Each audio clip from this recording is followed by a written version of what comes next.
Jain, a mechanical engineer, graduated from VIT Vellore in 2022. Got a placement offer in ArcelorMittal Nippon Steel India. I've been working as an asset planning and operations manager for the last 2 years now.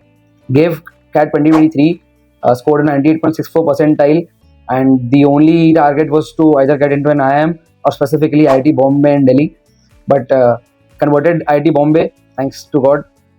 Really happy, really elated to join the college, my dream college. Really like to thank CH EdgeMakers, the entire team, the entire faculty fraternity here for helping me throughout my journey, right since my classes began in 2023 till the very end and conversion of the college. The support staff here, the faculties, at any time, any given hour of the clock, they were always ready to help and most welcoming. The online sessions, which were a great help to me because as a working professional individual, having distance learning was definitely most helpful. The mock interviews preparation which we had post our CAT were the turning point which helped us gain the professional efficiency which we have to inquire or incur in ourselves. Couldn't have asked anything more from the team here at CH EdgeMakers. Really grateful for them. Thank you, CH EdgeMakers.